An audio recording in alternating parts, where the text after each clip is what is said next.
I started learning Spanish in 2004. Back then we didn't have the fancy Spanish learning apps on our tablets or our iPhones because they didn't even exist yet. I didn't have iTalki. I didn't even have YouTube because YouTube was created the next year in 2005. When I first started learning Spanish, I was still on dial-up internet using AOL. I had my Spanish grammar books, my English to Spanish dictionary, my good old handy dandy Spanish notebook, and some good Spanish music that may or may not have been taken from LimeWire. So it's safe to say that a lot has changed in the language learning world, you know, with all the modern technology that we have and everybody sharing their tips and tricks. So it made me wonder, if something ever happened to my brain and let's say I lost all my Spanish, how would I learn Spanish again in 2022? Well, I thought about it long and hard and I want to share my results with you guys so that you can use it for your Spanish journey. So stay tuned for the whole video. ¿Qué es lo que mi gente? Yo soy Ricky de Bilingue Vlogs. Gracias por estar aquí conmigo viendo otro video. You guys already saw that intro, so we're going to be talking about how I learned Spanish 18 years ago versus how people learn Spanish nowadays. And I want to be telling you my honest opinion on the best way to learn Spanish nowadays with all this technology. I'm going to be talking about 6 different categories. The first one's going to be vocabulary, then we have grammar, then we have comprehension, but that's going to be broken up into 2 areas, listening and reading. Then we have speaking, and then last but not least, if I would learn by myself again or with a teacher. So with vocabulary, I used to read the English to Spanish dictionary like it was a novel. I would think of a word and I would write that down in my vocabulary list. I would also have another vocabulary book that had categories and I would study categories at one time. So what that would look like would be, I would have a piece of paper and in that piece of paper, I would put 3 columns, draw lines for 3 columns. And I would put Spanish on the right, English in the middle, and Spanish on the left. And that's how I would study it. And then I would read out loud as I wrote what was going on. And then after I got done writing everything, then I would just read over the list over and over again while saying it out loud. And I would do that until I was satisfied. How people learn vocabulary nowadays is a little bit different. Many people prefer to use sites or apps like Anki or like Quizlet, Spanish411.net, where they have categories on there for free. You can study words by categories by, you know, different methods, whether that's online flashcards, just a regular list, matching, you know, this and that. There's a whole bunch of things you can do with sites like that. And then also some people may go on YouTube and type in 1,000 most common Spanish words and just repeat whatever the video says and call it a day.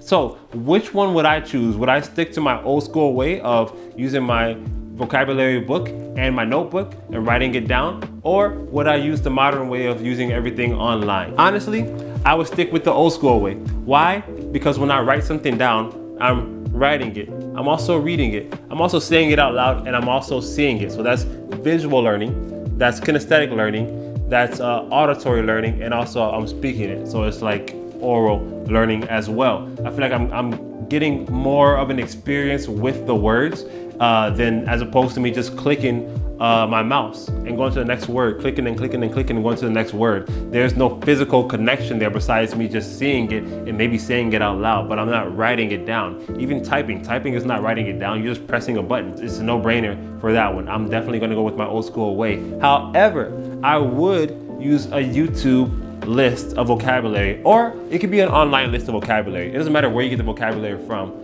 as long as you write it down. That's what I would do, you know, stick to my old school way. But I would use the YouTube one or something that had audio because I want to hear how the words are pronounced. Me, I never really had a problem with pronunciation in Spanish, but I know that many people do. They don't understand how the Spanish alphabet works. So if that's you, then you're gonna want to, you know, still write it down, do the old school way, but at the same time, you want to hear how it's pronounced. So that's a good way to do it. The next category that we have is grammar. So the old way that I used to learn grammar would be to use my grammar books. I love my Spanish grammar books. Actually, I don't have one right here with me, but I love my Spanish grammar books.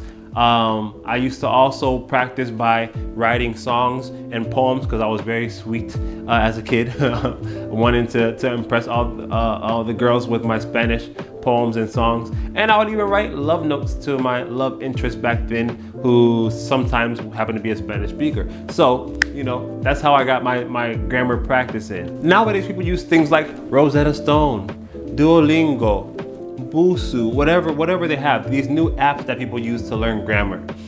So which one would I use? Would I use my old grammar books or would I use the new apps? Once again, I'm gonna go with my old school ways. Why? Because in my brain, the way that my brain works, I need to see why the grammar works the way that it works. when you're using Duolingo, when you're using these other apps, they don't explain to you why it is the way that it is. And that may work for some people. But for me and people that have a mind like me, we want to know why it works that way, so that way we can understand the rules. And when we're wrong, we'll be like, okay, what was the rules again? And then, you know, we can kind of recall why it is that way. Also, sometimes the books have acronyms in there that help you understand stuff.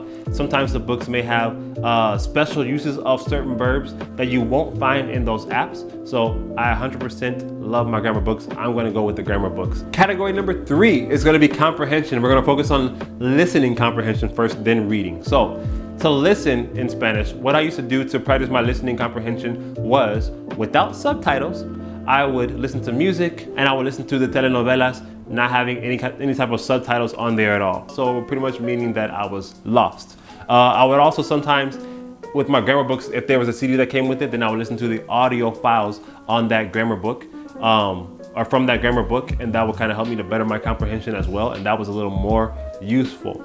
Nowadays, what people do is they use, as Steve Kaufman calls it, comprehensible input, where you can watch something and use subtitles. So we have sites like LingoPie, we have Steve's site, Link, we have even YouTube sometimes has subtitles on there where you can read it in the target language. Netflix does too, even though sometimes on Netflix the subtitles don't match the words that are on the screen, because, you know, there's so many different variations of Spanish. I don't know why they didn't sing it together, but anyways, there's a lot of ways to do that kind of stuff.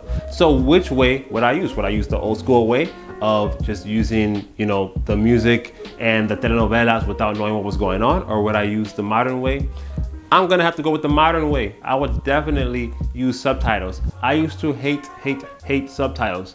But I realized that they can actually be used to benefit you when you are learning Spanish. So I encourage you, the sooner you get on subtitles and looking up lyrics as opposed to just listening to the songs, the better. You have no idea the amount of songs that I sing wrong by not looking at the lyrics. You know, I'm just making up whatever sound that I think that I hear, as opposed to looking at the lyrics, and I can really get a grasp on what they're saying and can comprehend it better.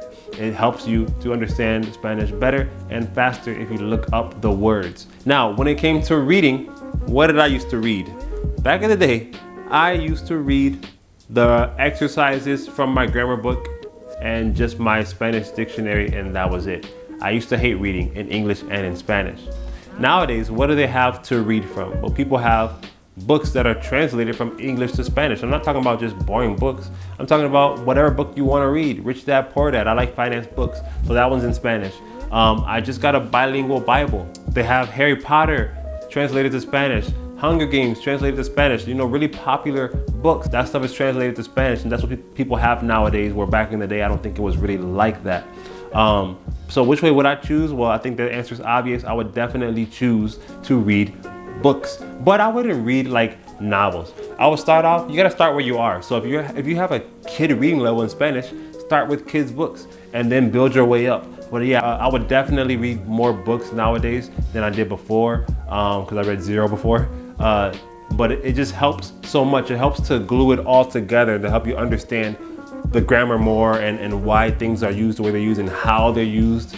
I really would definitely prefer that, especially when it comes to like the past tense, understanding the imperfect versus the preterite. I mean, when I read my bilingual Bible, I really only read the Spanish portion of it because that's what I do. But there's so much imperfect and preterite there. It's like, how can you not understand once you learn the rules and then you read it and see it applied? It just makes perfect sense, you know? All right, the next one that we have is speaking. So back in the day, to practice my speaking, I would speak to myself. If I was in public, I would pretend like I was on the phone because I wanted to practice my Spanish and not look weird, like I was just like, you know, talking to myself like I was crazy. So I would practice, you know, on my phone even though I was talking to nobody. I would obviously sing along to songs, you know, that helped me to get a really good accent. And if I knew you well enough, then I would practice Spanish with you. But if you were a stranger danger, was not letting Spanish come out of my mouth around you because I was not going. But nowadays, we have sites like Hello Talk, like Tandem. I mention these all the time to you guys. We have sites like this nowadays that people can use to have a language exchange, have a language buddy to kind of help guide them. And so which one would I choose?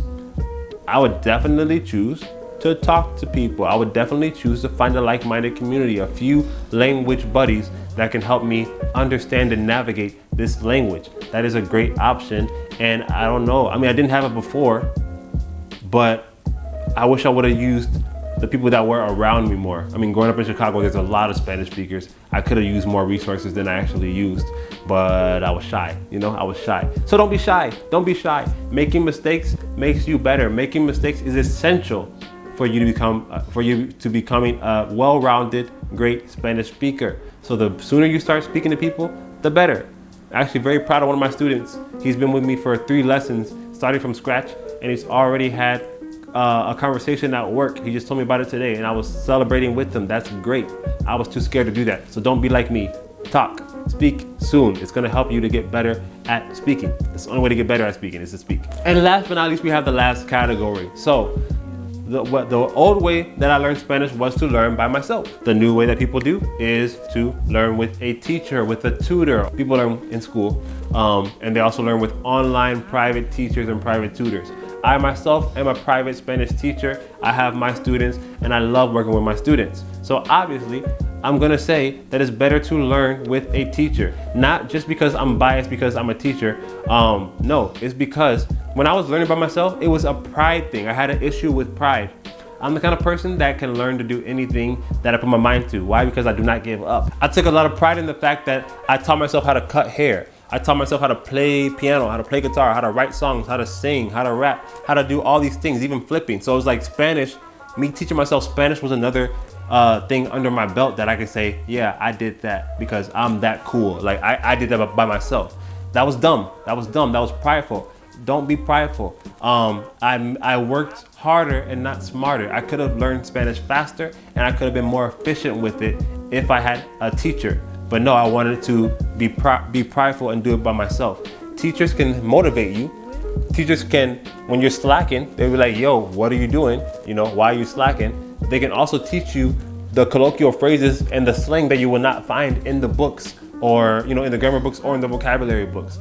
Vocabulary books are updated every once in a while and they may, if enough people use certain terms or certain phrases, they may put them in there, but most of the times they don't. So you're only gonna learn that through somebody who knows the language very well, whether that's a native speaker or somebody at a native level of speaking that has a lot of experience with it, like we do here on Bilingue blogs. That's all I do. I talk to you guys about different variances of Spanish and stuff like that. And when you become my student, I teach you that stuff. Like if you want a whole class based on that, one of my videos on TikTok did pretty well with that, where this one of my students wanted to know how to say some phrases that we use in Chicago all the time. So I taught her how to say that stuff in Spanish.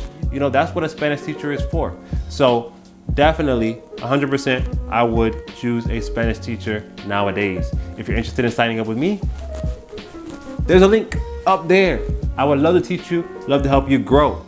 But that's it for today's video, guys. Don't forget to subscribe and hit the notification bell. Don't forget to share this video, like and comment as well. Let me know if you agree with what I chose or would you go a different route when it comes to learning Spanish or any language in general.